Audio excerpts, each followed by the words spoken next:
Halo guys, balik lagi hari ini di channel Mr. Trading ya.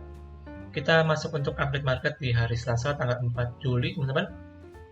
Hari ini terlihat market kita mengalami koreksi walaupun sebenarnya secara sektoral mayoritas cenderung hijau teman-teman. Hari ini pelemahannya di 0,22% di level 6.682. Kita coba lihat untuk banking sekilas. Bank BCA hari ini mengalami koreksi 0,8% di 9.050. Kemudian Bank Mandiri kemarin kita sempat bahas ya, kemarin breakout. Hari ini melemah ya 1,87%, namun masih berhasil bertahan di atas supportnya teman-teman di 5.250 ya. Kemudian untuk Bank BNI kembali melemah juga 1,36% di 9.100. Sedangkan untuk Bank BRI juga sama, melemah tipis 0,46% di 5.450. Jadi hari ini bisa dibilang kenapa marketnya merah secara indeksnya karena pelemahan dari banking kita teman-teman yang merupakan cukup besar dari segi pembunutan nih. Jadi walaupun sebenarnya dari segi sektoral mayoritas cenderung hijau, namun secara indeks ditutup melemah teman-teman atau koreksi. Nah, secara sektoral di sini cenderung hijau, namun yang melemah juga ada ya dari sektor properti, teknologi dan juga basic material teman-teman. Oke, kemudian untuk rupiah hari ini kita pantau so far sedikit menguat.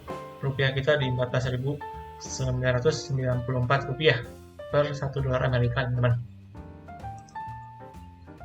Mungkin saya akan bahas sedikit ya untuk data kemarin. Ini saya ada ketinggalan untuk kemarin pembahasannya mengenai untuk data inflasi teman-teman di bulan Juni, yang dimana kita lihat di sini secara data inflasi menunjukkan bahwa terjadi penurunan ya dari yang sebelumnya 4% menjadi 3,52% teman-teman secara year on year.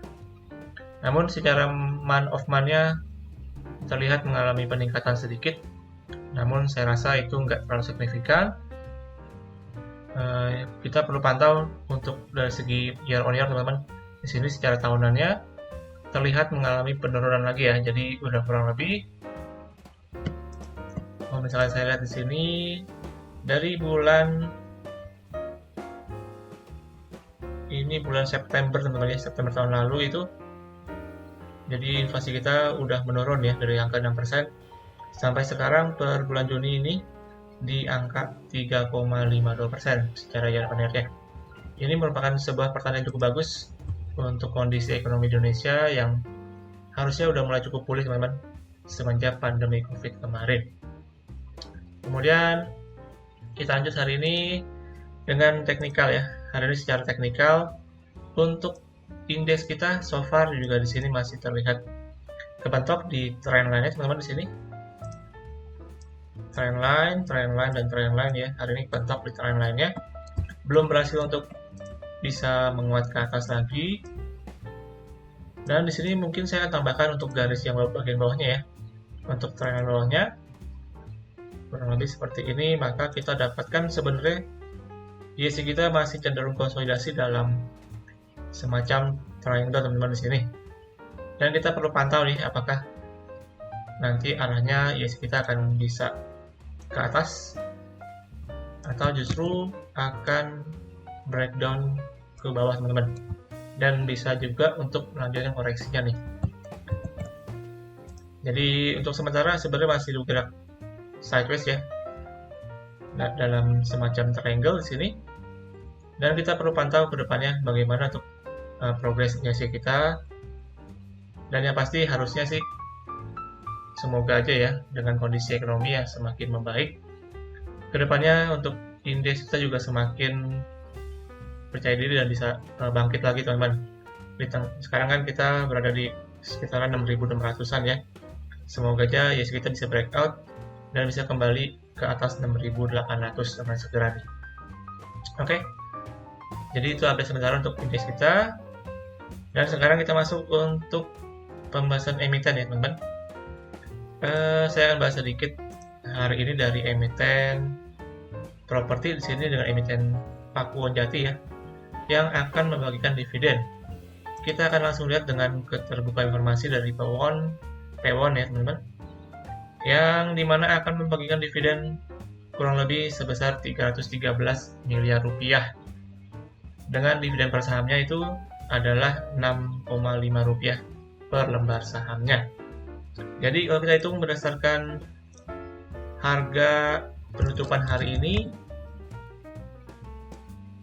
dengan dividen 6,5 rupiah, hari ini penutupannya di 498. Maka kita dapatkan untuk yieldnya kurang lebih di 1,3%, teman-teman, untuk yield dividen dari Pakuwon Jati ini ya. Lalu untuk jadwalnya sendiri, untuk tanggal PUM-nya di tanggal 10 Juli, yang berarti itu di hari Senin depan, teman-teman. Lalu untuk tanggal pembayaran ini tanggal 27 Juli ya, jadi di akhir bulan ini. So, buat kalian yang ada pegang untuk saham Pakuwon Jati, bisa silakan dipantau.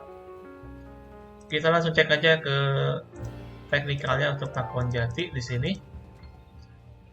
So far untuk Pakuwon Jati hari ini closingannya di 498 dengan pergerakan secara panjangnya sebenarnya masih cenderung dalam area konsolidasi, teman-teman. Di sini dalam area di 400 sampai dengan di 560 ya untuk area konsolidasinya.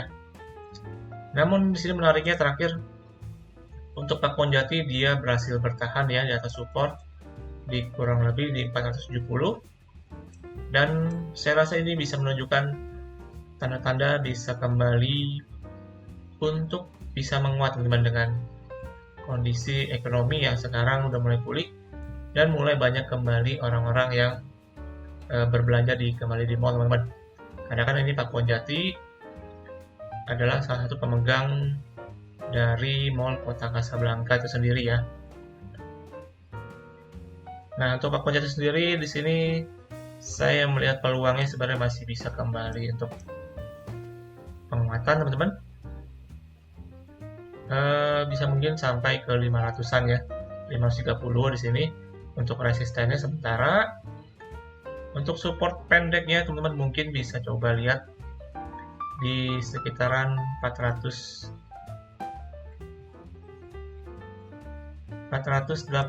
teman-teman, di sini ya. Untuk support pendeknya di sini kurang lebih untuk Pakuwon Jati. Jadi bisa dipantau untuk kalian yang ada mungkin ada in trading ataupun untuk scalping di emiten ini. Namun memang pergerakan untuk Pakuwon Jati ini cukup tergolong lambat, teman-teman, karena terlihat dari chartingnya pun yang udah dari tahun 2021 ya, pergerakannya masih cenderung sideways aja nih. Oke, itu untuk update sementara dari Pakuwon Jati. Kemudian yang kedua, kita lanjut. Hari ini kita akan bahas sedikit untuk saham gajah tunggal, teman-teman, yang dimana salah satu pemegang sahamnya yaitu Bapak Lo Keng Hong, yang hari ini meningkat dengan signifikan kurang lebih 12%. Kita akan langsung lihat aja ke teknikalnya.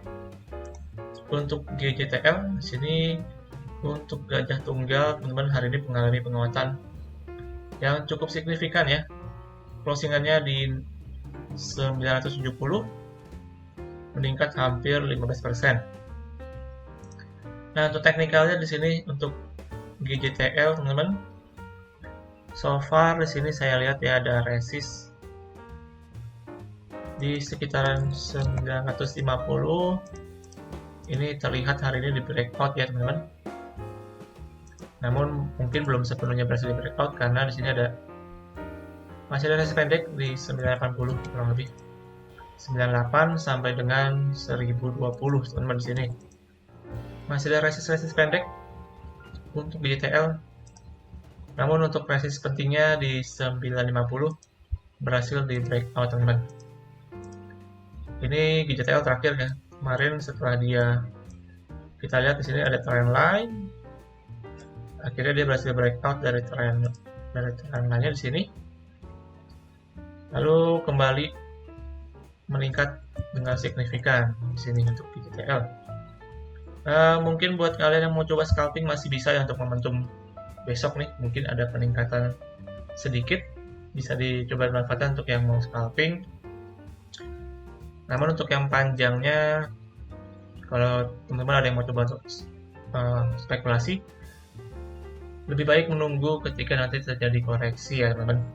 Jangan ketika naik seperti ini kalian ikut-ikutan, jadi jatuhnya FOMO dan bisa jadi untuk nyangkut lagi teman-teman. Jadi saya sih nggak saranin untuk harga-harga di sarang ini karena dia posisinya juga udah dekat di resist. Jadi nanti ketika terreject jatuhnya malah terjadi untuk koreksi teman-teman di sini. Namun kalau misalkan ternyata GJTL ini berhasil breakout minimal ke atas 1000-an ya, maka ini potensi untuk bisa kembali ke atasnya bisa cukup besar teman-teman. Oke ya, jadi untuk GJTL kurang lebih seperti itu. So far udah deket di resist, jadi mungkin yang bisa scalping bisa coba dipantau. Namun kalau misalkan kalian mau coba untuk spekulasi swing ataupun panjangnya, saya rasa lebih baik menunggu ketika terjadi koreksi. Oke, itu update sementara untuk GJTL. Kemudian yang terakhir, saya akan bahas untuk emiten di sini dengan Bank Jago, teman-teman. Hari ini saya lihat terpantau tadi ya, hari ini terpantau dia berhasil breakout dari resistnya di sekitar 3.250 teman-teman di sini untuk resistnya. Jadi untuk Arto saya rasa masih punya peluang untuk bisa kembali menguat ya. Bisa juga untuk bisa mungkin menguji ke sekitaran resistnya selanjutnya itu di sekitar 3.700an teman-teman di sini untuk Arto.